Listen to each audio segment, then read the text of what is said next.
This posture and the following two can be standalone postures or practiced within a series as we are showing here. To prepare, sit next to a wall with one hip very close to the wall. Begin to lie back as you swing your legs up the wall so you are in an L shape with your back on the floor. Once you get there, you can move yourself closer to the wall if your low back remains on the floor. Otherwise, if the low back is lifted any amount from the floor, scoot yourself a few inches away from the wall.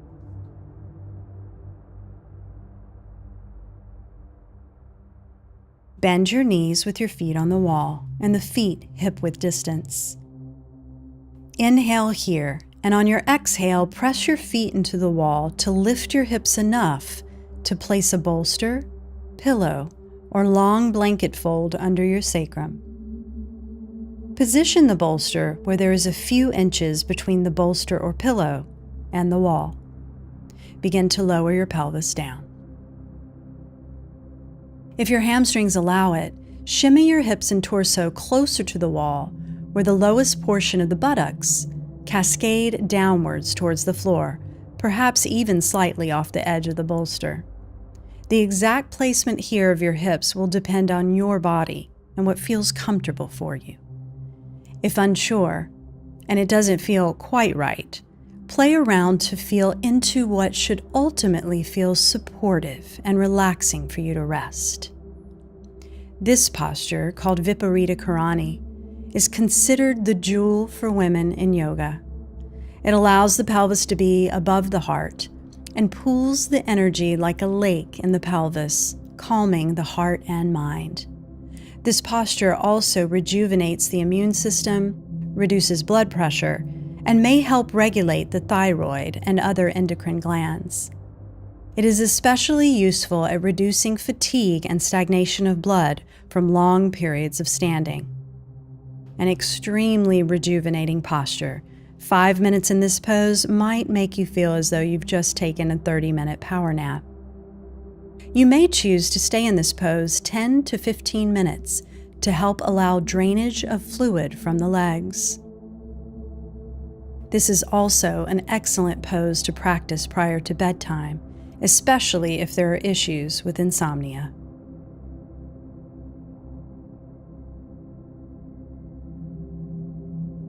The next pose, called Uttanavishta Konasana, grab your strap and create a large loop in the strap. When you tug on it, the strap should be taut and not slide apart. While the pelvis still rests on the bolster, loop the strap around the outer edges of the feet and begin to open the legs wide, with the feet flexed, creating a V shape up the wall. You can tighten or loosen the strap enough that the legs feel supported and held, and perhaps you feel a light, easy stretch of the inner thighs. This pose opens the inner groin muscles and is helpful to open the hips and increase energy in the reproductive organs, particularly the ovaries. It also helps to relax the internal organs, which increases circulation. For those who are hyperflexible and/or have instability in the low back, it is important to maintain a sense of inner thighs softly reaching towards the wall. If for some reason it still feels uncomfortable on your low back, try the posture without anything under the pelvis. As you breathe here, see if you can feel into a sense of surrender through the legs and pelvis, particularly the top of the femur bones resting heavy in the hip sockets. Enjoy the full support from the wall, the strap, and the earth.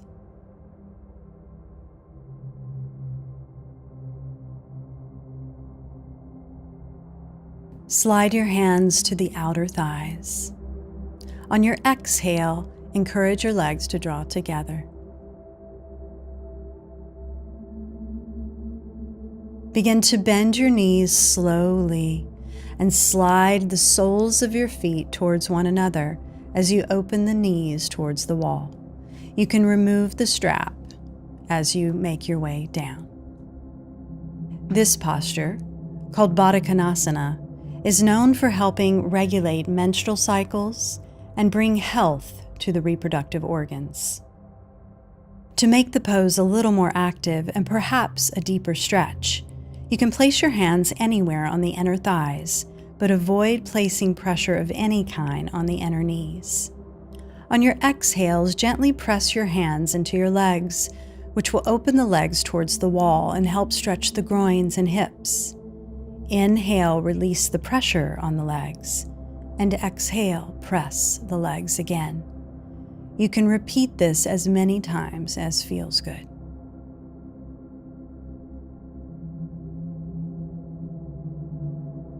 For all of these postures, explore one of the arm and hand variations that suit you. One option is to begin by rubbing your hands together to create some heat, and then place them on your belly, forming a downward-facing triangle, thumbs touching at the navel, index fingers touching above the pubic bone.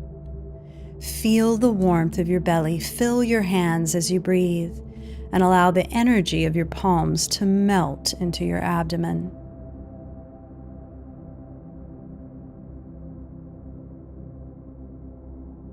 Alternate hand positioning is placing the left hand on the heart and the right hand on the abdomen.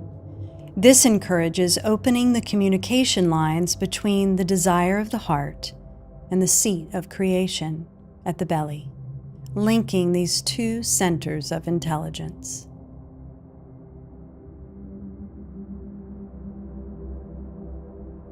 And finally, the classic arm position is to allow the arms to stretch open by your sides with the palms facing up, which not only opens the shoulders and chest, but is also a gesture of receiving.